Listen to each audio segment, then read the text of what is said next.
Hanga ang tagapayo sa nagawa ni Mogok sa murang edad. Naniniwala siyang nasasaksihan nila ang pagsilang ng isang pambihirang tao na maaaring magbago hindi lamang sa Heavenly Demon Divine Cult kundi sa buong Myrm. Napabuntong hininga si Paso. Sinabi niyang unti-unti nang nauubos ang kanyang mga banal na kayamanan para sa makasaysayang sandaling iyon. Ipinaliwanag ng tagapayo na ang mga relic ay ginagamit para sa isang dakilang layunin. Nagtanong si Paso kung hindi ba siya ang tunay na bida sa kwentong ito. Wala raw siyang balak na maging kasangkapan lamang sa tagumpay ng ibang tao. Sumagot ang tagapayo na kung nais niyang maging bida, kailangan niyang magsumikap tulad ni Mogok. Iginiit ni Paso na nagsisikap din siya, ngunit tinanong siya ng tagapayo kung ang ibig ba niyang sabihin ng pagsisikap ay ang magtanong lamang araw-araw. Wala nang naisagot si Paso. Napayuko siya sa pagkadismaya, ngunit ngumiti ang tagapayo at sinabing alam niyang ginagawa ni Paso ang kanyang makakaya. Nagulat ang cult leader sa mga salitang iyon. Nahihiya niyang inaming tama ang tagapayo. Ipinaliwanag ng lalaki na ang pagpigil sa sariling kasakiman at ang pagbibigay ng mahahalagang relic ay isa ring uri ng pagsisikap. Sinabi niyang alam niya kung gaano kahirap mag-ipon, mag-ingat, at hangarin ang mga kayamanang iyon. Maging ang kasakiman, ayon sa kanya, ay bunga rin ng matinding paghihirap. Ngayon lamang nakaramdam si Paso na may tunay na nakaunawa sa kanyang damdamin. Naalala niya ang paghihirap ng kanyang mga nasasakupan sa tigang na disyerto habang wala siyang magawa kundi panuulin sila. Halos mapaluha siya, ngunit agad niyang pinigilan ang sarili. Napasigaw siya, ayoko nang magbigay pa ng relic kay Mogok. Pagdating niya rito, palalayasin ko siya.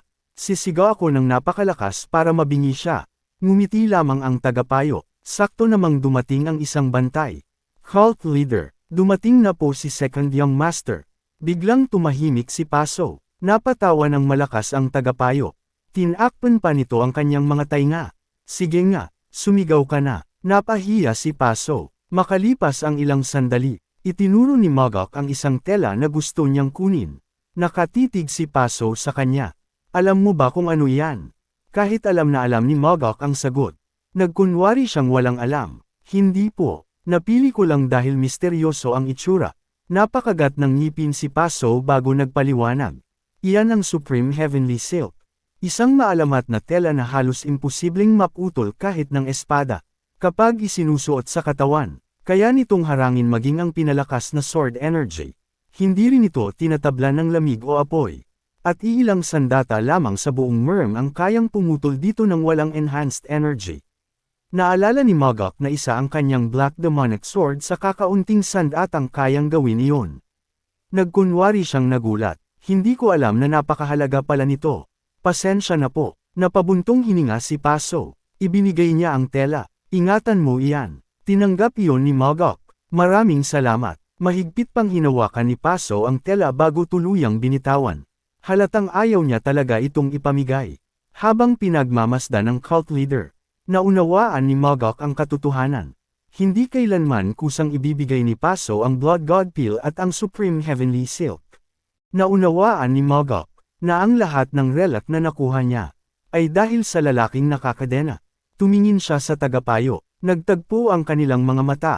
Sa isip niya, same time siyang nagpasalamat, at nangakong, hinding-hindi niya malilimutan ang pabor na iyon. Maya-maya, kusang umiwas ng tingin ang tagapayo. Kahit hindi nito alam kung bakit siya tinatitigan ni Mogok. Parang narinig nito ang pasasalamat na sinabi lamang sa kanyang isipan. Lumipat ang eksena. Nakatayo sa harap ni Mogok ang Blood Heaven Sword Demon.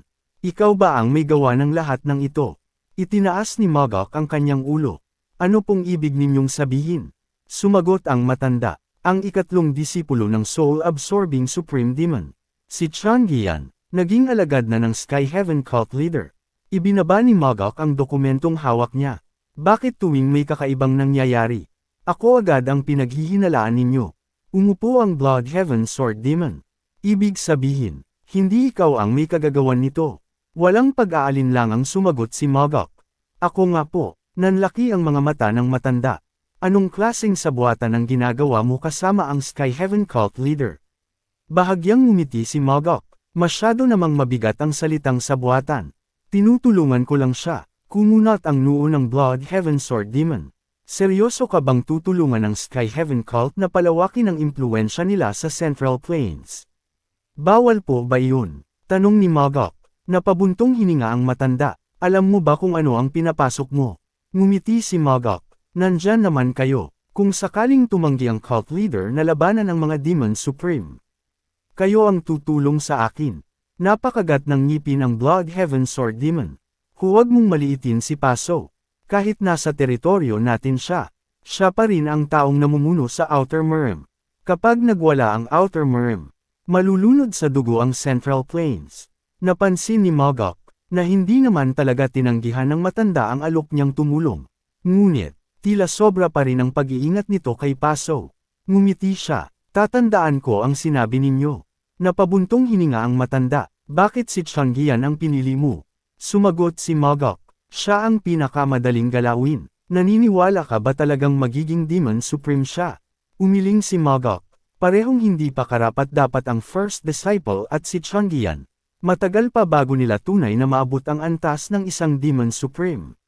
Tumango ang Blood Heaven Sword Demon. Pagkatapos ay sinabi ni Magok, mas mabuti pang pagbutihin ninyo ang pagsasanay kay Darien. Napasimangot ang matanda. Sabihin mo kay Darien na tigilan na ang pangangarap. Napatawa si Magok. Ako ang may pangarap. Hinding-hindi mangangarap ng ganyan si Darien. Napailing ang matanda. Tigilan mo na ang pakikialam sa buhay ng iba.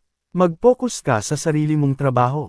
Habang nagsasalita, napansin niya ang nakabalot sa braso ni Magok. Ano yang nasa braso mo? Nakabalot doon ang Supreme Heavenly Silk. Ngumiti si Magok. Palamuti lang. Agad na umiling ang matanda. Nagsisinungaling ka. Nakuha mo iyan sa Sky Heaven Cult Leader, hindi ba? Kunwari nagtaka si Magok. Bakit ninyo naisip iyon? Sumagot ang Blood Heaven Sword Demon. Hindi ko pa nakita ang telang iyan. At kilala kita, hindi ka tutulong ng libre. Natawa si Magok. Masyado namang makasarili kung lagi akong hihingi ng kapalit sa bawat pagtulong. Napataas ang kilay ng matanda. Ibig mong sabihin, may nakuha ka nga. Tumango si Magok. Oo. Napailing ang Blood Heaven Sword Demon. Wala kang konsensya. Napatawa ng malakas si Magok. Wala nang nagawa ang matanda kundi huminga ng malalim. Ipinakita ni Magok ang tela.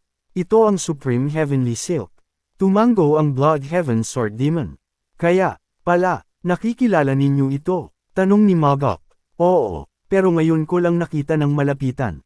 Itinuro ni Magok ang balot sa hawakan ng kanyang espada. Gusto ba ninyong putulan ko kayo ng kaunti? May sobra pa akong ibinalot dito. Umiling ang matanda. Hindi bagay sa matandang tulad ko. Natawa si Magok. Mas kailangan ninyo ito dahil matanda na kayo. Muli siyang tinanggihan ng Blood Heaven Sword Demon. Pagkatapos ay nagtanong ito, may iba ka pa bang nakuha? Walang pag-aalinlangang sumagot si Magok. Nakakuha rin ako ng Blood God Peel. Natigilan ang matanda. Sinubukan niyang alalahanin kung ano ang peel na iyon. At nang maalala niya, namula ang kanyang mukha, bigla siyang tumayo. Ang Blood God Peel, ang pinakamahalagang elixir sa buong Outer Mirim. Ngumiti si Magok. Tama, hindi makapaniwala ang Blood Heaven Sword Demon. Ibinigay talaga iyon sa iyo ng cult leader. Oo, at nainom ko na rin. Napabuntong hininga ang matanda. Kung ganoon, malamang nalampasan na ng iyong inner energy ang sa akin. Bago pa man inumin ng Blood God Peel, ang lakas ni Magok ay halos kapantay na ng isang Demon Supreme. Dahil dati na rin niyang nainom ang Demonic Essence Peel at ang Heavenly Divine Peel. Matapos inumin ni Magok ang Blood God Peel, lumampas na ang kanyang inner energy sa lahat ng Demon Supreme. Napabuntong hininga ang Blood Heaven Sword Demon. Kung ganoon, maaari mo nang itapon ang kaliwa mong pakpak. Nakatanggap ka na ng elixir na mas mataas pa sa Heavenly Divine Peel. At nakuha mo pa ang Supreme Heavenly Silk. Marahang ngumiti si Magok. Ang kaliwa kong pakpak ay bahagi na ng katawan ko. Hindi ko iyon kayang palitan. Kapag pinutol ko iyon, mamamatay ako. Natigilan ang Blood Heaven Sword Demon. Umupo siya at pinagkrus ang kanyang mga braso. Akala ko ba, kapag namatay ang katawan mo, lilipad ka para humanap ng ibang tao? Nakangiting sumagot si Magok. Nagseselos ba kayo sa Sky Heaven Cult Leader? Agad namang napasigaw ang matanda. Hindi yun selos. Pag-iingat iyon.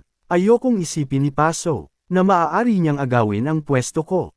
Dahil lamang sa binigyan kanya ng ilang divine relic. Napangiti si Magok. Nakuha ko na ang sagot ko. Walang naisagot ang matanda. Tumayo siya. Aalis na ako. Isinukbit niya ang napakalaking espada sa kanyang likuran. Bago siya tuluyang makalabas, mahina niyang sinabi, wala akong pakialam. Kahit pakpak lang ako ng tutubi. Natigilan si Magok. Ngumiti siya habang pinagmamasdan ng matanda. Biglang pumasok ang isang bantay. Second Young Master. Dumating na po ang Sword Supreme. Biglang napalingon ang Blood Heaven Sword Demon. Tinawag mo ba siya rito? Para lang pagharapin kaming dalawa. Napailing si Magok. Kayo nga ang dumating ng walang paanyaya. Biglang binuksan ng matanda ang bintana. Handa na sana siyang tumalon palabas. Natawa si Magok. Ang bastos naman ninyo. Napasimangot ang matanda. Hindi matutuwa si Yunrang kapag nakita niya ako. Kailan pa kayo nagsimulang mag-alala sa nararamdaman ng iba? Tanong ni Magok. Makalipas ang ilang sandali, pumasok si Yunrang. Nagulat siya nang makita ang Blood Heaven Sword Demon.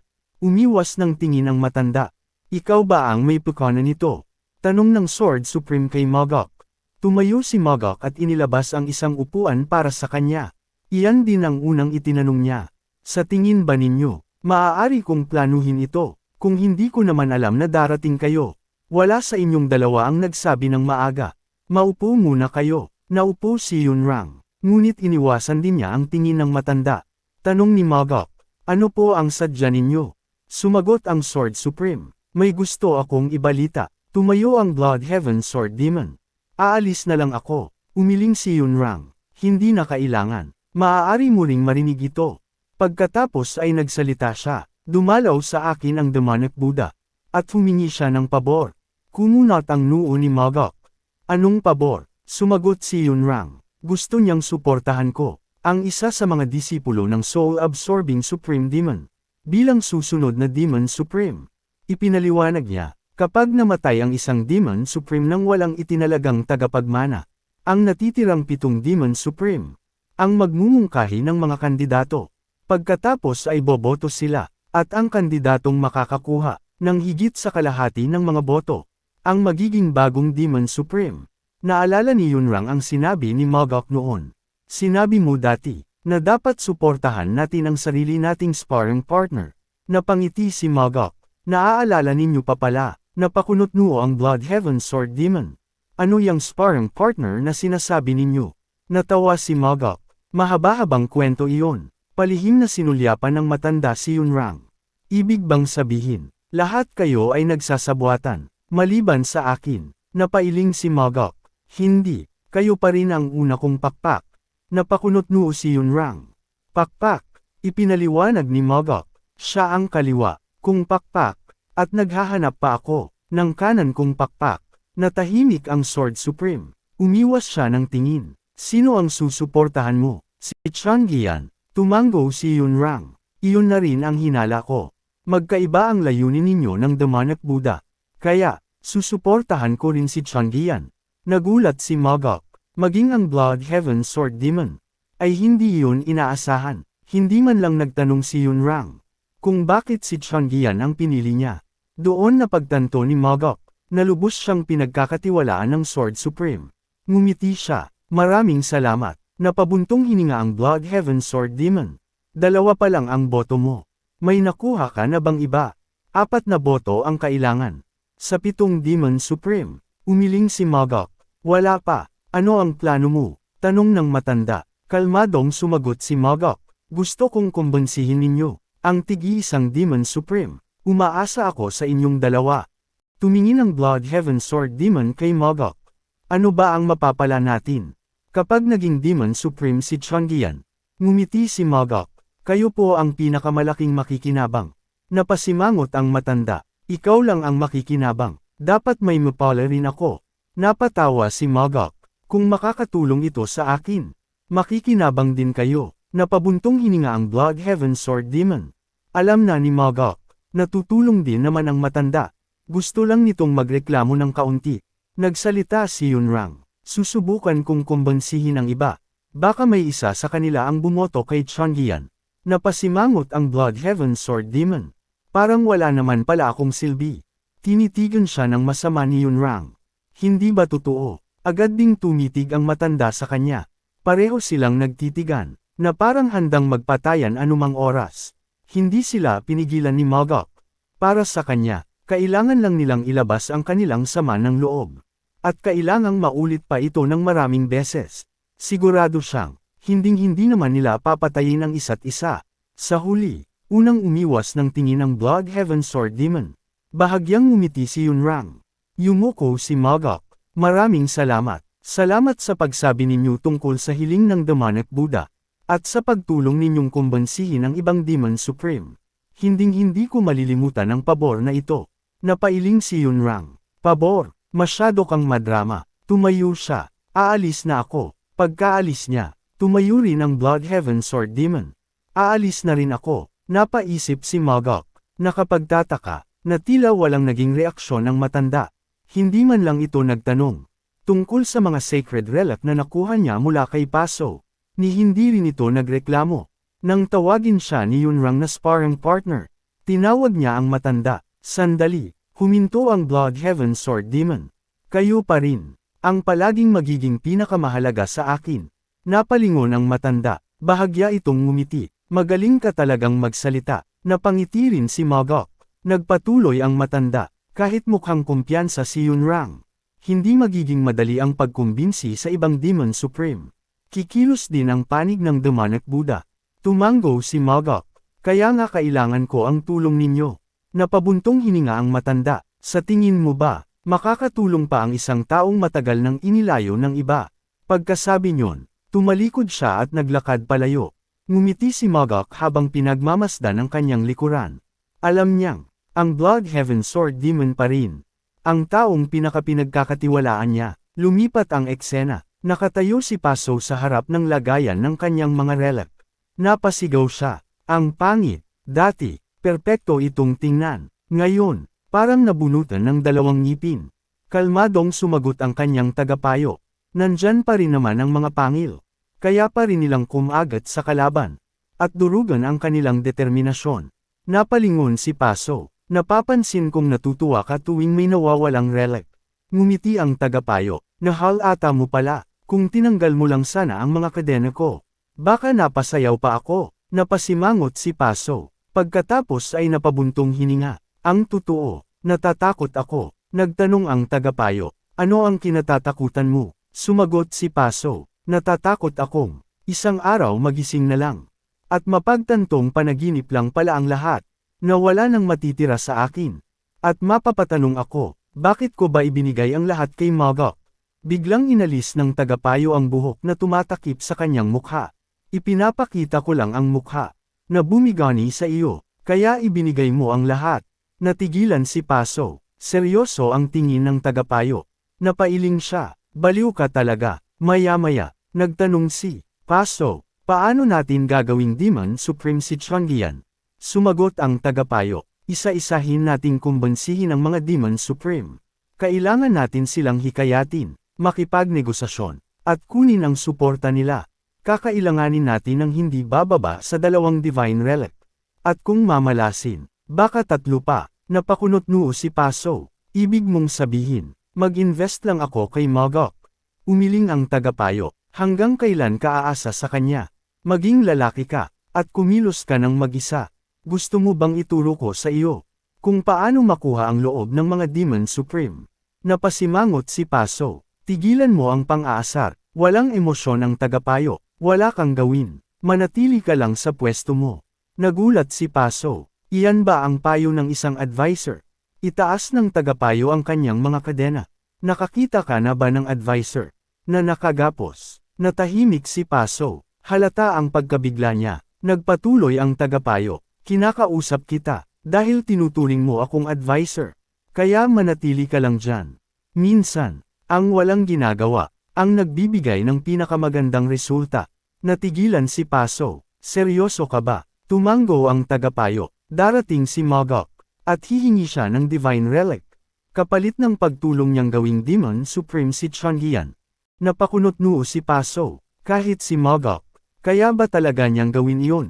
Kalmadong tumango ang tagapayo. Pagkatiwalaan mo siya, wala na tayong daan pabalik. Pagkasabi pa lamang niya yun. Isang bantay ang dumating. Cult leader. Dumating na po ang second young master. Napamulat ang mga mata ni Paso. Ano? Dumating na naman siya. Napahawak siya sa noo. Pupunta na naman siya rito para nakawan ako. Bahagyang ngumiti ang tagapayo. Lumitaw siya. Dahil siya ang laman ng usapan at isip natin. Napasigaw si Paso. Tumahimik ka. Huwag kang magsalita ng ganyan. Ako ang amo mo. Hindi si Magok. Walang emosyon ang tagapayo. Kung ganoon, bakit ikaw ang naging unang alon sa ilog Yangtze? Napakagat ng ngipin si Paso. Pagkatapos ay napatawa. Ang sarap sigurong maging katulad mo. Ikaw kasi ang alon na nasa likuran. Lumipat ang eksena. Binati ni Magok si Changyan. Binabati kita. Isa ka na ngayong alagad ng Sky Heaven Cult Leader. Yumuko ang babae. Maraming salamat. Nasa loob ang aking master. Tumango si Magok. May balita akong kailangang sabihin sa cult leader. At kailangan mo rin itong marinig. Sumang-ayon si Changyan. Habang naglalakad sila, palihim siyang pinagmasdan ni Magok. Napaisip siya, hinding-hindi malalaman ng babaeng ito, na ang lahat ng nangyari, ay nagsimula sa impormasyong sinadya niyang iparating kay Wu Jiang. Pagpasok nila sa silid, agad na napatingin si Magok sa nakakadenang tagapayo. Lumapit si Paso. Anong nangyayari? Kalmadong sumagot si Magok. Kumikilos na ang demonic Buddha. Napakunot noo si Paso. Anong ibig mong sabihin? Ipinaliwanag ni Magok. Kinakausap niya ang ibang Demon Supreme. Para suportahan si Yongdu bilang susunod na soul-absorbing Supreme Demon. Napakagat ng ngipin si Paso. Mas masahol pa pala ang tinatawag kong kaibigan kaysa sa inaakala ko. Pagkatapos, lumingon si Magok kay Changyan. Mas mahihirapan ka ng maging Demon Supreme. Lalo na ngayong kumikilos na ang demonic Buddha. Nagulat ang babae. Agad namang nagtanong si Paso. Wala na bang paraan para maging Demon Supreme si Changyan? Alam mo namang hindi ako malayang nakakagalaw sa Heavenly Demon Divine Cult. Tumango si Magok. May paraan, pero hindi ito magiging madali. Ano iyon? Tanong agad ni Paso. Ipinaliwanag ni Magok. Kailangan nating mahikayat ang ibang Demon Supreme. Ang Blood Heaven Sword Demon at ang Flower Sword Supreme. Nasa panig ko na. Agad na sinabi ni Paso. Ako na ang makikipagkita sa kanilang dalawa. Lumuhod si Changyan. Pakiusap. Tulungan ninyo kami. Napabuntong hininga si Magok. Hindi ganoon kadali. Hindi natin alam kung ano ang hihingin nilang kapalit. At kung magtagumpay tayo, magkakaroon ako ng malaking utang na loob kina Yunrang at Blood Heaven Sword Demon. Tumango si Paso. Pareho naming tatandaan ng alagad ko ang tulong na iyon. Hinding-hindi namin makakalimutan ang pabor mo. Tumingin si Magok ng diretso sa mga mata ni Paso. Hindi umiwas ng tingin ang cult leader. Pagkaraan ng ilang sandali, napabuntong hininga si Magok. Gagawin ko ang lahat ng makakaya ko. Bahagyang yumuko si Paso. Maraming salamat. Maghintay ka muna rito. Pagkatapos ay lumingon siya kay Changyan. Lumabas ka muna, at magpatuloy sa pagsasanay. Yumuko ang babae. Naiintindihan ko. Pagkaalis niya, lumingon si Paso kay Magok. Ano naman ang gusto mo sa pagkakataong ito? Ngumiti si Magok. Wala. Nagulat si Paso. Wala. Ang tanging mas mahalaga pa sa Divine Relic ay ang buhay ko. Sigurado ka bang wala kang gusto? Tumango si Magok. Sigurado. Hindi pa rin makapaniwala si Paso. Talaga, ngumiti si Magok. Kapag natapos na ang lahat ng ito, iimbitahan ko kayo sa inuman. Natigilan si Paso. Ipinagpatuloy ni Magok. 2 divine relic na ang naibigay ninyo sa akin. Manalo man tayo o matalo. Nararapat lang na uminom tayo ng magkasama. Ako ang maghahanda ng alak at pagkain. Pinag-isa niya ang kanyang mga kamay. Gagawin ko ang lahat, para ang inuming iyon, ay maging tagay ng ating tagumpay. Mauna na ako. Natulala si Paso. Hindi niya maintindihan ang nangyari. Tahimik niyang pinanood ang pag-alis ni Magok. Ngunit ang hindi niya alam. Hindi basta inuman ang nais ni Magok. Gusto niyang makainuman ng cult leader. Sa mismong lugar, kung saan naroon ang lalaking nakakadena. Lumipat ang eksena. Walang tigil sa pagsasanay si Lian. Magaan niyang iwinasiwas ang kanyang espada. Habang umaagos ang kanyang inner energy. Bawat galaw ay eksakto at elegante. Tumalon siya hanggang kisame. Pagkatapos ay mabilis na bumagsak. kasabay ng napakabilis na pag-atake ng kanyang espada. Malakas ang naging pagsabog ng enerhiya, nabasag ang sahig, at napuno ng alikabok ang buong silid. Dahan-daang huminga si Lian. Ngunit bigla siyang natigilan. Ay, nasira ko na naman ang sahig. Habang nag-aalala siya, isang pamilyar na boses ang nagsalita. Malaki na ang inunlad ng soaring sword art mo. Lumiwanag ang mukha ni Lian. Master, lumapit si Mogok. Kapag natanggap mo na ang Sacred Poison Purification, maaari ka nang umalis anumang oras. Lumapit si Lian sa kanyang master. Master, bakit ninyo biglang sinabi iyon? Napaisip si Mogok.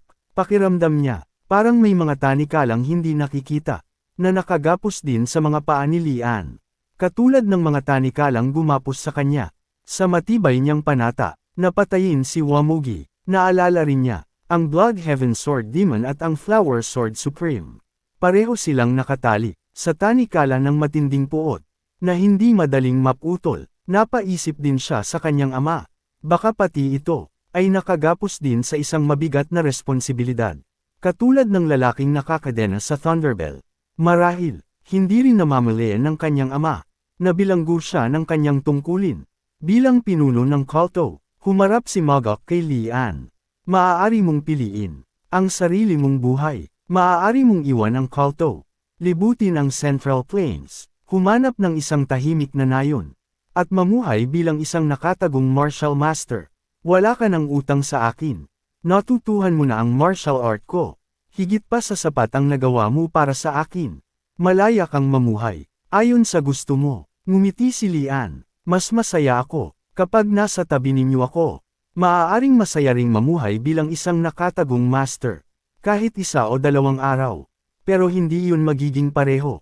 Kapag wala kayo, maliwanag ang kanyang ngiti. Ang makasama kayo araw-araw, iyon ang nagpapasaya sa akin. Hindi po ako tanga, kung talagang ayaw ko rito. Matagal na akong tumakas, kahit ikapahamak pa ng buhay ko. Dahan-dahan siyang tumingin kay Mogok. Hindi ko talaga maintindihan, kung bakit lagi ninyo akong tinitingnan, na parang naaawa kayo sa akin. Natigilan si Mogok. Pagkatapos, marahan siyang ngumiti. Lumipat ang eksena. Humarap si Paso sa kanyang matagal ng kaibigan. Si Rabin, ang demonic Buddha.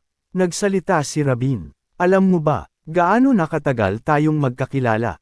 Umiling si Paso. Hindi ko na nga maalala. Bahagyang ngumiti ang demonic Buddha. Napakatagal na halos nakalimutan ko na kung kailan nagsimula. Bigla siyang naging seryoso. Hindi ko inaasahang gagawin mo ito. Hindi ko rin inaasahang gagamit ka ng napakababaw na paraan. Kumunat ang noo ni Paso. Ano ang ibig mong sabihin? Sumagot si Rabin. Inakit mo ang batang disipulo ng soul-absorbing Supreme Demon. At ginawa mo siyang sarili mong alagad. Anong balak mong gawin? Umiling si Paso. Hindi ko siya inakit. Si Tianggian ang kusang lumapit sa akin. Napabuntong hininga ang demonic Buddha. Dapat ibinalik mo siya. Ikaw ang nakatatanda. Dapat alam mo ang tama. Kumunat ang noo ni Paso. At bakit ko gagawin iyon? Sumagot si Rabin. Bakit mo siya tinutulungan? Kalmadong sinabi ni Paso. Ang martial arts ng mga demon sorcerer ay nagmula sa blood cult. Napangiti ang demonic Buddha. Ibig mong sabihin, kasapi ka ng blood cult. Napasimangot si Paso. Binabaluktot mo ang sinasabi ko. Seryosong tumingin si Rabin. Wala ka sa sarili mong teritoryo ngayon. Napatitig si Paso. Binabantaan mo ba ako? Umiling si Rabin. Hindi, katotohanan lamang iyon. Matagal na kitang kilala, pero hindi ganoon ang ibang Demon Supreme. Hindi mo kayang hulaan kung ano ang gagawin nila. Napasimangot si Paso. Alam ko na ang iniisip mo. Iniisip mong baka patayin kita. Bahagyang ngumiti si Rabin. Kung umabot man doon, kahit papaano, nakapagpaalam pa tayo sa isa't isa. Nagpatuloy siya. Hindi ka nila direktang aatakihin. Pag-aawayin ka nila, at ang Heavenly Demon, hanggang sa kayo mismo, ang magwasak sa isa't isa. Napakuyong ng kamao si Paso. Ipinayo ni Rabin, magkunwari kang hinahanap mo pa rin ang mga relic. Pagkatapos, umalis ka ng tahimik, at paalisin mo rin ang alagad. Ako na ang bahala, na ayusin ang ibang Demon Supreme. Napatingin si Paso, at kung tumanggi ako, bahagyang ngumiti si Rabin. Wala na siyang sinabi. Tumalikod siya, at umalis ng silid. Pagkaalis niya, humarap si Paso sa kanyang tagapayo. Matindi ang galit na makikita sa mukha ng lalaking nakakadena. Mahigpit na sinabi ni Paso, nakapagpasya na ako, gagawin kong susunod na heavenly demon si Mogok. Lumipat ang eksena, nagbuhos si Mogok ng alak sa isang tasa. Dapat noon pa kita inimbite sa inuman. Bahagyang ngumiti ang kanyang bisita. Huwag mo nang isipin iyon. Alam kong napakaabala mo nitong mga nakaraan. Ang lalaking iyon ay si Mong. Umiling si Mogok. Kayo ang totoong abala, ako ang nagpapabeelang. Napangiti si Mong. Itinaas niya ang kanyang tasa. Kung ikaw ang tamad, ano pa kaming tunay na tamad? Sabay silang uminom ng alak. Ibinaba ni Mong ang kanyang tasa. Ngayon, bakit mo ako inimbitahan? Seryosong tumingin si Mogok. May gusto sana akong itanong. Tumanggo si Mong. Ano iyon? Ilang sandaling natahimik si Mogok. Pagkatapos ay nagtanong siya, ano po ba ang dahilan para maging isang mabuting advisor ang isang tao?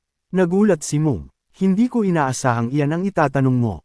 Bahagya siyang napangiti. Noong bata pa ako, ilang beses ko ring tinanong iyan sa sarili ko. Pero kalaunan, nakalimutan ko rin ang sagot. Uminom muna siya bago nagsalita. Ang isang mabuting advisor ay simpleng taong mas matalino kaysa sa advisor ng kalaban. Wala nang mas malalim na kahulugan pa roon. Nagulat si Mogok. Napakasimple ng sagot, ngunit ipinagpatuloy ni Mong. Hindi mahalaga kung may mas matalino kaysa sa akin sa kulto. Hindi rin mahalaga kung may mas matalino sa tavern na ito. Kahit mas matalino ka pa sa akin. Wala ring halaga iyon. Ang mahalaga, mas matalino ako kaysa sa advisor ng Murm Alliance. At mas matalino rin kaysa sa advisor ng Unorthodox Alliance. Natigilan si Mogok. Hindi niya inaasahan ang ganoong pananaw. Napangiti si Mong. Masyado bang nakababagot ang sagot ko? Nagbuhos si Mogok ng alak sa tasa nito. Hindi, sa sobrang simple nito, mas tumimo ito sa isip ko. Tumanggo si Mong. Ang mga mandirigmang nasa unahan, kayang baguhin ang kanilang taktika anumang oras. Ngunit ang advisor, hindi pwedeng magkamali. Isang maling plano lang, maaaring malipol ang buong grupo. Tinitigan niya ang alak sa kanyang tasa. Mas madaling tanggapin ang kamatayang bunga ng sariling desisyon. Pero napakasakit kapag may namatay dahil sa pagkakamali ng iisang tao. Kaya raw, lagi niyang sinasabi sa mga batang advisor na maging mas matalino, na para bang nakataya ang kanilang buhay. Pagkatapos sabihin iyon, inubos niya ang laman ng kanyang tasa. Muli niyang pinuno ang tasa ni Mogok. Ngayon, ako naman ang magtatanong. Bakit mo itinatanong iyon? Itinaas ni Mogok ang kanyang tasa. Kamakailan, naghahanap ako ng advisor, kaya ko kayo inimbitahan ngayon.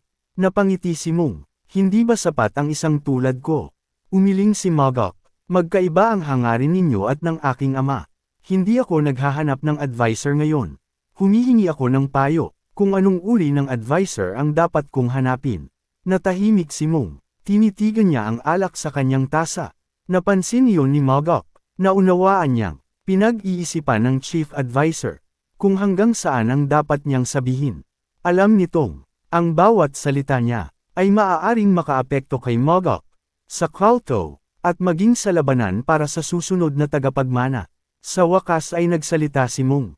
Nakapagpasya ka na ba? Agad na naunawaan ni Mogok ang tunay na kahulugan ng tanong. Alam ng chief advisor, ang tungkol sa lalaking nakakadena. At alam din nitong, siya ang taong pinag-iisipan niyang gawing advisor. Kalmadong sumagot si Mogok. May isa na akong iniisip, pero hindi pa ako lubos na sigurado. Iyon ang paraan niya, upang itanong kung tama bang piliin ang lalaking nakakadena. Bahagyang ngumiti si Mong. Walang sino mang makakatiyak. Kapag tao ang pinipili, malalaman mo lang ang sagot. Pagkaraan ng mahabang panahon. Sa ngayon, pagkatiwalaan mo muna ang sarili mong pakiramdam. Natigilan si Mogok. Kahit alam na ni Mong kung sino ang kanyang tinutukoy, pinayuhan pa rin siya nitong sundin ang kanyang kutob. Naunawaan niyang, tinatanggap ng chief advisor, ang lalaking nakakadena. Itinaas ni Mogok ang kanyang tasa. Pagkakatiwalaan ko ang aking kutob. Itinaas din ni Mong ang kanyang tasa. At sabay silang uminom. Lumipat ang eksena. Nasa opisina si Mogok kasama si Darian. Nagsalita ang kanyang tauhan. Malamang, nagpupulong na sila ngayon. Habang nagbabasa ng dokumento, tumango si Magok. Tama ka, sa mga sandaling iyon, nagpupulong ang mga Demon Supreme upang piliin ang susunod na soul-absorbing Supreme Demon. Wala siyang paraan para malaman kung nagtagumpay ba ang Bloodhaven Sword Demon at ang Flower Sword Supreme. Nakumbansihin ang iba, hindi niya sila pinuntahan, at hindi rin sila dumating. Upang sabihin ang resulta, nagtanong si Darian, kasali ba kayo sa usaping ito, my lord? Tumango si Magok. Oo. Pagkatapos ay ngumiti siya, hindi ka ba nagtatampo, na hindi kita isinama? Ikaw pa naman ang kanang kamay ko. Umiling si Darian, ayos lang po, mas gusto kong wala akong alam. Hindi ako kailanman nasaktan, kahit hindi ninyo ako isinasama sa mga lihim na bagay. Ipagpatuloy ninyo lang po iyon. Kahit bukas pa, malaman kong pinag-isa na ninyo ang buong Myrm. Ayos lang sa akin. Nagulat si Magok. Pagkatapos ay natawa siya. Hindi ko alam, na nakakatawa ka pala. Nagkunwari ka lang bang seryoso? Noong una tayong nagkita, napakamot ng ulo si Darian. Hindi ko rin alam kung anong klaseng tao ba talaga ako. Biglang bumukas ang pinto. Isang investigador ang nagmamadaling pumasok. My lord, napagpasyahan na po. Sabay na napalingon sina Magok at Darian. Agad na ibinalita ng investigador. Tabla ang naging boto. May isang Demon Supreme ang hindi bumoto. Dahil doon, ang First Disciple at ang Third Disciple ay maglalaban sa isang duelo.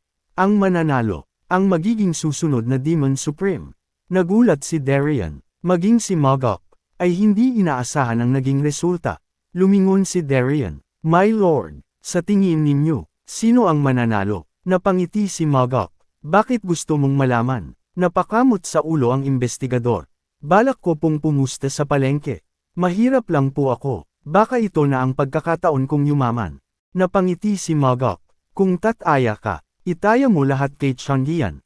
Nagulat si Darian. Bakit po sa Third Disciple? Umiling si Magok. Hindi ako tumataya kay Changyan. Ang tinatayaan ko ay ang desperasyon ng Sky Heaven Cult Leader. Pagkarinig niyon, biglang tumalikod si Darian. Saan ka pupunta? Tanong ni Magok. Seryoso ang mukha ni Darian. Isanla ko muna ang bahay ko. Bago siya tuluyang lumabas, lumingon siya. Hindi ninyo po ako pipigilan. Napatawa si Magok. Alam kong hindi ka talaga magsusugal. Napangiti si Darian. Paano ninyo nalaman? Sumagot si Magok.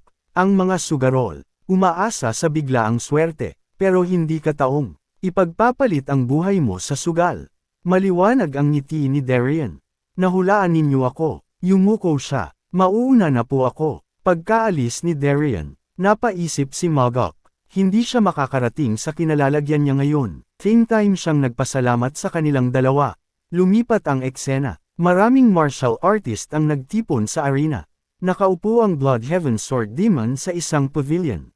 Kasama ang ibang Demon Supreme. Naroon din si Yunrang. Kasama ang ilan pang Demon Supreme.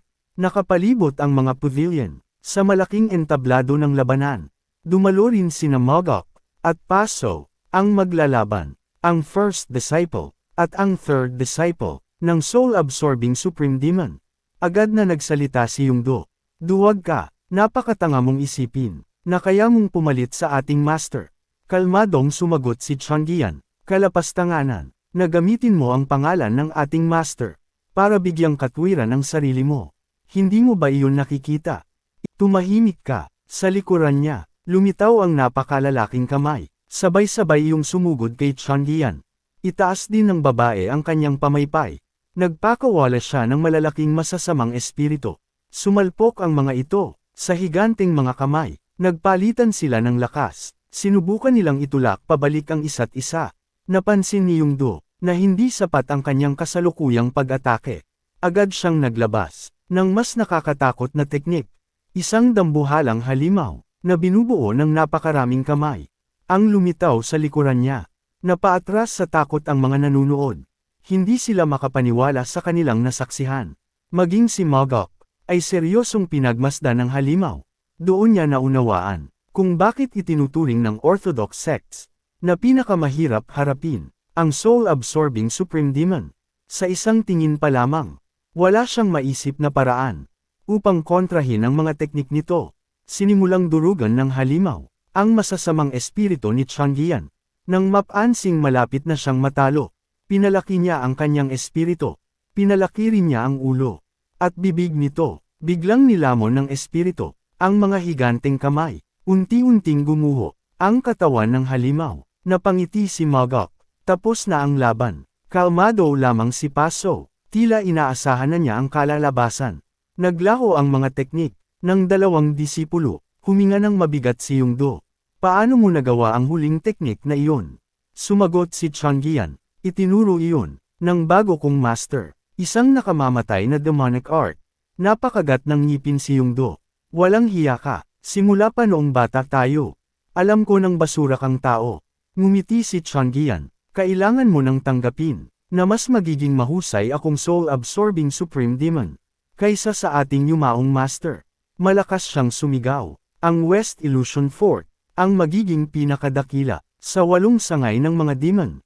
Pagkasabi niya yun, biglang nagsuka ng dugo si Yungdo. Damyugo rin ang kanyang mga mata at mga tainga. Bumagsak siya sa lupa. Nagulat ang lahat. Pagkaraan ng ilang sandali, umalangaw-ngaw ang malakas na hiyawan. Lahat ay nagsimulang magpalakpakan. Para kay Changian, lumapit siya sa pavilion at magalang na yumuko. Tumayo ang Blood Heaven Sword Demon. Ibaon niya ang kanyang espada sa lupa at malakas na inihayag.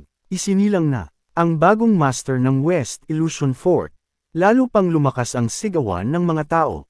Hindi makapaniwala si Changian. Lumingon siya sa kanyang bagong master at yumuko ng malalim. Bahagyang ngumiti si Paso. Pagkatapos, napatingin si Changian kay Mogok. Ngumiti siya rito. Maya-maya, napunta ang tingin niya kay Wu Jiang. Nilampasan niya ito nang hindi man lang binabati. Natulala si Wu Jiang. Hindi siya makapaniwalang tuluyan na siyang binalewala ni Changian. Lumipat ang eksena. Nakangiting sinalubong ni Paso si Mogok. Ngunit may kasama itong isang lalaki. Siya ang may-ari ng Pleasure Inn na pinuntahan natin noon. Paliwanag ni Mogok. Isinama ko siya para hindi tayo kumain ng pagkaing lumamig na sa biyahe. Siya mismo ang magluluto para sa atin. Yumuko ang may-ari ng inn. Ibubuhos ko po ang buong kaluluwa ko sa pagluluto. Napatawa si Mogok. Magluto ka lang ng normal. Ayokong kainin ang kaluluwa mo. Pagkaalis ng may-ari, ngumiti si Mogok kay Paso. Binabati ko kayo sa pagkakaroon ninyo ng isang Demon Supreme bilang alagad. Bahagyang ngumiti si Paso. Kung wala ang tulong mo, hindi mangyayari ang lahat ng ito. Umiling si Mogok. Naging maayos ang lahat dahil mahusay ninyo siyang naturuan. Napatawa si Paso. Kung ganoon, sabihin na lang nating pareho tayong nanalo. Nagkatinginan silang dalawa, at sabay na ngumiti. Makalipas ang ilang sandali, naihain ang iba't ibang putahe. Habang nagsasalin ng alak si Mogok, nagtanong siya, nakipagkita na ba kayo sa Heavenly Demon? Umiling si Paso, babalikan ko palang siyang puntahan. Kalmadong nagsalita si Mogok, kapag nakausap ninyo siya, idiin ninyo, na palalakihin ninyo si Changian bilang soul-absorbing supreme demon, na mas hihigit pa sa nauna. Iyan ang pinakamahalagang marinig ng aking ama. Tumango si Paso, at uminom ng alak. Salamat sa paalala. Bahagyang ngumiti si Mogok. Walang anuman. Ibinaba niya ang kanyang tasa. Pagkatapos ay tumingin sa lalaking nakakadena. Maaari ko bang alukan ng alak? Ang inyong tagapayo. Natigilan si Paso. Mabilis niyang itinago ang pagkagulat. Bakit mo naman gustong gawin iyon? Umiling si Mogok. Wala namang espesyal na dahilan. Tuwing bumibisita ako rito, lagi ko siyang nakikita. Naisip ko lang na magandang uminom din siya sa masayang araw na ito. Agad na sumagot si Paso. Hindi siya umiinom ng alak. Ngunit bago pa siya makapagsalita muli, tinanggap ng lalaking nakakadena ang alok ni Mogok. Napalingon si Paso. Hindi siya makapaniwala. Napansin ni Mogok na hindi na itago ng cult leader ang kanyang pagkabigla. Doon niya naisip na marahil hindi pa kailanman tinanggap ng lalaking nakakadena ang alok na alak ni Paso. Tumayo si Mogok. Hawak ang bote ng alak. Lumapit siya sa lalaki, at marahang iniabot ang isang tasa. Maingat niyang pinuno iyon, hanggang sa labi. Walang sabi-sabing ininom ng lalaking nakakadena ang alak. Pagkatapos, Iniabot nito ang sariling tasa. Siya naman ang nagsalin. Para kay Mogok. Pinuno rin niya ang tasa nito. Tahimik na ininom ni Mogok ang alak. Nagkatitigan ang dalawa. Habang tahimik ang paligid, biglang nagsalita si Paso. Alam mo ba, ano ang espesyalidad ng taong iyan? Napatingin si Mogok. Ilong ng aso ang mayroon siya. Naaamoy niya ang sinumang papasok para magnakaw ng divine relic. Napakahusay niyang makaamoy. Napatawa si Paso. At tingnan mo ang kadena sa leeg niya. Hindi ba parang kwelyo ng aso? Agad na naunawaan ni Mogok. Sinusubukan lamang ni Paso na insultuhan ang lalaking nakakadena. Ngunit kabaligtaran ang nangyari. Hindi ito sumagot. Hindi rin ito itinuwid. Ang sinabi ng cult leader. Naisip ni Mogok na para bang kusang nagbigay ng pagkakataon si Paso upang mapahiya ang sarili niya. Halatang nahiya ang cult leader. Lumapit si Mogok at muling inalukan siya ng alak. Kinakabahang ininom iyon ni Paso. Habang umiinom, hindi niya maalis ang tingin sa kanyang tagapayo. Napansin iyon ni Mogok. Naunawaan niya na tuwing ang usapan ay tungkol sa lalaking nakakadena, hindi kayang itago ni Paso ang tunay niyang damdamin. Katulad din iyon ng Bloodhaven Sword Demon na nawawalan ng kontrol kapag si Yunrang ang sangkot. Pagkaalis ni Mogok, lumapit si Paso sa kanyang tagapayo. Mahina niyang sinabi, "Patawarin mo ako sa sinabi ko kanina." Taos puso akong humihingi ng tawad. Ngunit walang sagot ang lalaking nakakadena. Lalo pang kinabahan si Paso. May sasabihin ka ba? Ako ang master mo. Bakit napakalaking kasalanan? Kung minsan ay pagsalitaan kita ng ganoon. Unti-unti siyang nagalit. Masyado kitang pinalayaw. Kaya lumalaki na ang ulo mo. Gusto mo bang mamatay? Alam mo bang, 5 beses kitang pinapayagang magsalita ng walang galang sa akin araw-araw. Walang ibang magbibigay ng ganoong pribilehiyo sa isang baliw na tulad mo. Ako lang ang gumagawa niyan. Hindi mo ba yun kayang pahalagahan? Nanatiling tahimik ang lalaking nakakadena. Lalo lamang lumakas ang sigaw ni Paso. Noong inalok kita ng alak dati, sinabi mong hindi ka umiinom. Mas gugustuhin mo pang mamatay kaysa uminom. Pero ngayong si Mogok ang nag-alok. Agad mo itong tinanggap. May maipapaliwanag ka ba? Wala pa ring sagot. Lalo yung kinainisan ni Paso. Sa sobrang galit, itaas niya ang kanyang kamay. Sa isang iglap, napunta silang dalawa, sa mundong puno ng mga bangkay. Nakakatakot ang ekspresyon ni Paso. Bagay na bagay ka rito. Ito na lang, ang mundong makikita mo, habang buhay. Ngunit kahit ganoon, hindi man lang natinag ang lalaking nakakadena. Natigilan si Paso, bago pa siya makapagsalita muli. Yumuko ang lalaking nakakadena. Patawad, mababaw ang naging pagtingin ko. Nayanig si Paso, hindi niya inaasahan na darating sa puntong iyon. Ang suwail niyang tagapayo ay yumuyuko na sa kanya. Doon niya napagtanto na hindi na sila kailanman magkakaroon ng tapat at bukas na pag-uusap. Na tulad ng dati, lumipat ang eksena. Walang tigil sa pagsasanay si Darien. Pawis na pawis siya habang iwinawasiwas ang napakalaking espada. Itaas niya iyon, at buong lakas na ibinagsak. Pagkatapos ay muli niya itong inangat. Habang walang tigil sa pagwasiwas ng espada si Darien. Tahimik siyang pinagmamasdan ni Mogok mula sa malayo. Bahagya siyang napangiti. Naalala niya, ang dating Darien, na palaging umiiyak, at nagrereklamo sa kanyang buhay. Habang pinagmamasdan niya ito, may nagsalita sa kanyang likuran. Naparito ka ba, para panuulin ang paghihirap ng tauhan mo? Lumingon si Mogok. Ang nagsalita ay ang Bloodhaven Sword Demon. Napangiti si Mogok. Sapat na ang hirap na dinaranas niya araw-araw. Wala akong ganoong kalupit na libangan. Nagtanong ang matanda. Kung ganoon, bakit ka nandito sa ganitong oras? Seryosong sumagot si Mogok. May gusto sana akong ikonsulta. Tumango ang Bloodhaven Sword Demon. Sumunod ka sa loob. Pagpasok nila sa opisina, napatingin si Mogok sa estant ng matanda. Ang dami ninyong libro. Sumimangot ang Bloodhaven Sword Demon. Ituloy mo ang sasabihin mo. Napakamot sa ulo si Mogok. Parang, hindi bagay sa inyo ang mga librong ito. Walang emosyon ang matanda. Hindi ko naman binabasa ang mga iyan. Palamuti lang. Napatawa si Mogok. Kahit palamuti, hindi pa rin bagay. Agad na nagalit ang Bloodhaven Sword Demon. Brat, Kung bibilangin ko ang lahat ng librong nabasa ko noong kabataan ko. Kasing dami yun ng mga taong napatay ng Heavenly Demon. Umupo si Mogok.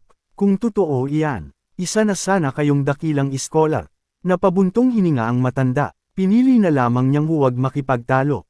Ano ba talaga ang gusto mong pag-usapan? Seryosong sumagot si Mogok.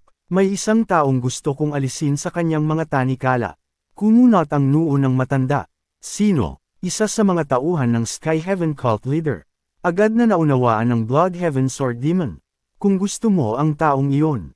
Ibig sabihin, napakahalaga niya kay Paso. Ngumiti si Mogok. Iyan nga ang problema. Nagtanong ang matanda. Alam ba ni Paso ang balak mo? Umiling si Mogok. Hindi pa. Nakipag-usap ka na ba sa tauhang iyon? Hindi pa. Ni isang salita. Wala pa kaming napag-uusapan. Pero naniniwala akong magkakaugnay ang aming mga puso. Natigilan ang Blood Heaven Sword Demon. Mahihirapan ka niyan. Tumanggo si Mogok. Kaya nga ako lumapit sa inyo. Turuan ninyo ako kung paano ko siya makukuha. Nagulat ang matanda. Gusto mong ako pa ang mag-isip ng paraan para sa problema mo. Taas noong sumagot si Mogok. Ganoon kalaki ang tiwala ko sa inyo. Kailangan ko ng solusyon. Napabuntong hininga ang Blood Heaven Sword Demon. Halata sa mga mata ni Mogok na seryoso siya. Pagkatapos ng ilang sandali, nagsalita ang matanda. Gawin mo ang pinakamagaling mong gawin. Napakunot noo si Mogok. Ano po ang ibig ninyong sabihin? Itinuro siya ng Blood Heaven Sword Demon. Patayin mo ang Sky Heaven Cult Leader. Natigilan si Mogok. Kalmadong nagpatuloy ang matanda. Isang galaw lang. Dalawang pakinabang agad. Walang mangangahas na tutulan ka. Bilang susunod na Heavenly Demon. At makukuha mo pa ang tauhang gusto mo. Umiling si Mogok. Hindi ko papatayin si Paso. Curious na tumingin ang matanda. Bakit? Sumagot si Mogok. Hindi siya mabuting tao, pero hindi rin siya ganoon kasama na kailangan siyang patayin. Napailing ang Blood Heaven Sword Demon. Hindi yan ang totoong dahilan. Hindi mo ba siya pinapatay? Dahil siya ang sarili mong treasure vault. Napatawa si Mogok. Kasama rin iyon sa dahilan. Natulala ang matanda. Talagang inamin mo pa. Ngumiti si Mogok. Tama naman kayo. Napailing ang Blood Heaven Sword Demon. Villain ka pa rin. Tumanggo si Mogok. Oo, kung magiging masyado akong mabait. Paano ko haharapin ang ibang mga tunay na kontrabida? Mas mabuting maging isang tunay na villain. Ako lang ang sarili kong karma. At ako na lang ang mapunta sa impyerno. Natigilan ang Blood Heaven Sword Demon. Bakit ka naman mapupunta sa impyerno? Ang impyerno, para sa mga tulad ko. Ikaw, dapat sa landas ng mga bulaklak ka maglakad. Nagulat si Mogok. Pagkatapos ay nagsalita muli ang matanda. Kung ayaw mong patayin si Paso, iisa na lang ang natitirang paraan. Ang taong gusto mo, siya mismo ang kailangang lumapit sa iyo. Napabuntong hininga si Mogok. Hindi ako sigurado kung sapat na ba ang mga nagawa ko para piliin niya ako, ni hindi pa nga kami nag-uusap. Natahimik ang Blood Heaven Sword Demon.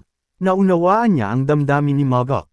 Ang pagnanais na makuha ang isang taong ni hindi mo pa nakakausap. Maya-maya, nagbigay siya ng payo. Bigyan mo siya ng katiyakan. Ipakita mo sa kanya ang mga taong nasa panig mo. Natigilan si Mogok. Ipinaliwanag ng matanda. Kapag nakita niya ang mga taong sumusunod sa iyo, magkakaroon siya ng katiyakan, at hindi na niya magagawang tanggihan ka. Biglang pumasok sa isip ni Mogok. Sina Lian, Yunrang, Darian, at Jenhu, ang mga taong tapat na nasa kanyang panig. Hindi niya kailanman naisip ang ganoong paraan. Matagal niyang tinitigan ang Blood Heaven Sword Demon. Napansin iyon ng matanda. Bakit ganyan ka makatingin? Marahang ngumiti si Mogok. Ito na ang pinakamagandang payo na natanggap ko. Nagulat ang Blood Heaven Sword Demon. Hindi naman ganoon kaganda ang payong iyon. Umiling si Mogok. Kayo ang numero 1 sa mga taong nasa panig ko. Kaya para sa akin, iyan ang pinakamagandang payo. Napakunot noo ang Blood Heaven Sword Demon. Iyan ba ang pinakamasamang payong na ibigay ko? Marahang ngumiti si Mogok. Napabuntong hininga ang matanda. Kapag ako ang nakita ng taong iyon, baka tumakbo lang siya, ibang tao na lang ang ipakita mo. Hindi ko naman isinama ang sarili ko sa payong ibinigay ko. Umiling si Mogok. Kailangan ninyong sumama. Nagmatigas ang Bloodhaven Sword Demon. Hindi ako pupunta. Kalmadong nagpaliwanag si Mogok. Hindi ko lang siya gustong ipakilala sa inyo. Gusto ko rin na makita ninyo ang taong pinili ko. Natigilan ang matanda. Seryoso ka ba? Bakit mo gustong gawin iyon? Sumagot si Mogok. Kapag nakita ninyo siya, mas mauunawaan ninyo kung anong klaseng tao siya. At gusto ko ring mas makilala ninyo ako. Gusto kong magkaroon kayo ng katiyakan. At mas mapalapit tayo sa isa't isa. Hindi inaasahan ng Bloodhaven Sword Demon ang sagot na iyon. Tumayo si Mogok. Tara na. Nagulat ang matanda. Ngayon na. Tumango si Mogok. Oo, kung pupunta rin naman tayo. Walang saysay ang ipagpaliban pa. Habang may oras ang lahat. Magpakilala na rin tayo sa isa't isa.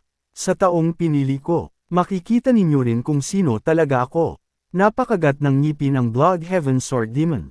Talagang baliw ka. Napangiti si Mogok. Alam niyang, kailangan niyang maging baliw. Dahil napakahirap. Ang makuha ang tiwala ng isang tao. Lumipat ang eksena. Tahimik na nakatanaw si Paso sa buwan. Mula sa bintana ng kanyang silid. Walang nagsasalita. Pareho silang tahimik. Ng kanyang tagapayong nakakadena. Pagkaraan ng ilang sandali, huminga ng malalim si Paso. Patawad. Kalmadong sumagot ang tagapayo. Ayos lang. Ngunit alam ni Paso, na hindi talaga ayos ang lahat. Napagtanto niyang, kabaliwan ang mangarap na sakupin ang Central Plains. Kung hindi man lang niya mapanalunan, ang puso ng isang tagapayo. Kung ganoon, mas lalo na sigurong mahirap. Ang ibang tauhan niya, naisip niyang, baka sa harapan lamang, sila nagpapakita ng katapatan. Ngunit sa likod niya, pinagtatawanan siya ng mga ito. Habang nalulunod siya sa mga iniisip, biglang nagsalita ang lalaking nakakadena. Cult leader, natigilan si Paso, parang matagal na panahon, mula nang marinig niyang muli. Natawagin siya nito, agad siyang lumingon. Anong problema? Kalmadong nagsalita ang tagapayo. Ginagapos mo ako sa mga tanikala, at gusto mo pang itali ang puso ko. Naaalala mo ba, ang sinabi ko noon, hindi tayo mga taong, pinagpalang makuha ang lahat. Nang walang isinusuko, napakagat ng ngipin si Paso. Bakit mo tinanggap ang alak ni Mogok? Walang emosyon ang sagot. Wala akong dahilan. Lalo pang nagalit si Paso. Bigyan mo ako ng dahilan. May karapatan akong malaman. Natahimik ang tagapayo. Bahagyang bakas ang takot sa kanyang mukha. Mahina ang tinig ni Paso. Gusto mo bang lumipat? Sa panig ni Mogok. Wala pa ring sagot. Balak mo ba talaga siyang sundan? Sa wakas ay nagsalita ang tagapayo. Hindi pa ako nakapagpapasya. Napasigaw si Paso. Pareho lang ang ibig sabihin niyan. Kailan pa kayo naging ganoon kalapit? Nag-usap ba kayo gamit ang frequency whispering technique? Nang palihim, umiling ang tagapayo. Hindi pa kami kailanman nag-usap. Kumunot ang noo ni Paso. Kung ganoon, bakit? Dahan-daang itinaas ng tagapayo ang kanyang ulo. Tumingin siya sa demon na nakakabit sa Thunderbell.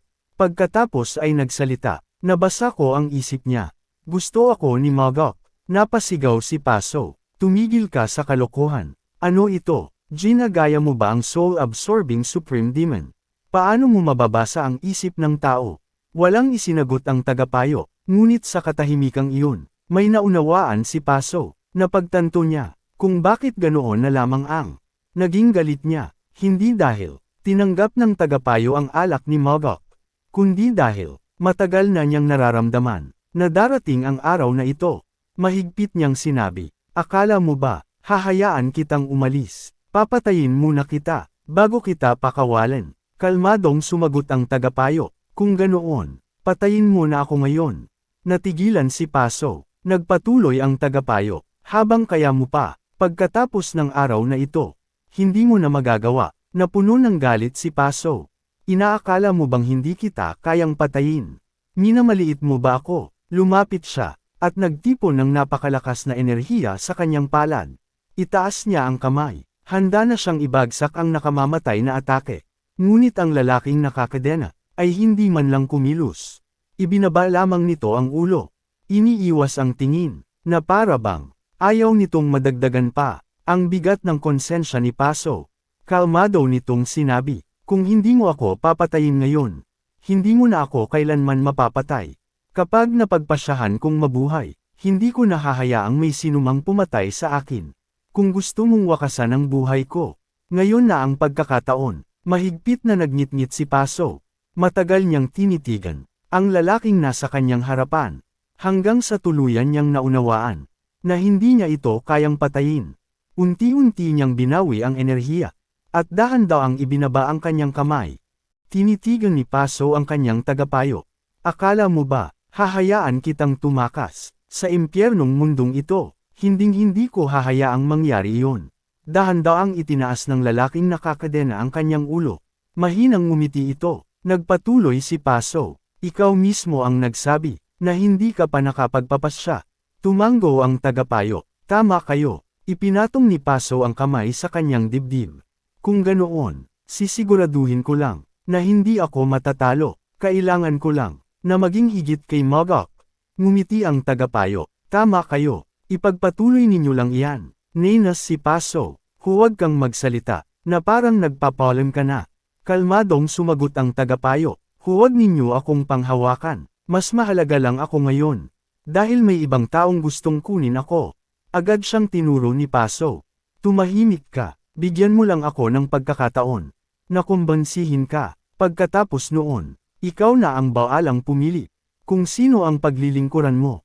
Sabi nga nila, kahit puot ang nag-uugnay sa dalawang tao. Ugnayan pa rin iyon. Wala ba akong karapatang lumaban? Pagkatapos nating magsama ng napakaraming taon, kakapit ako sa iyo, na parang asong ulol, at hindi kita bibitawan.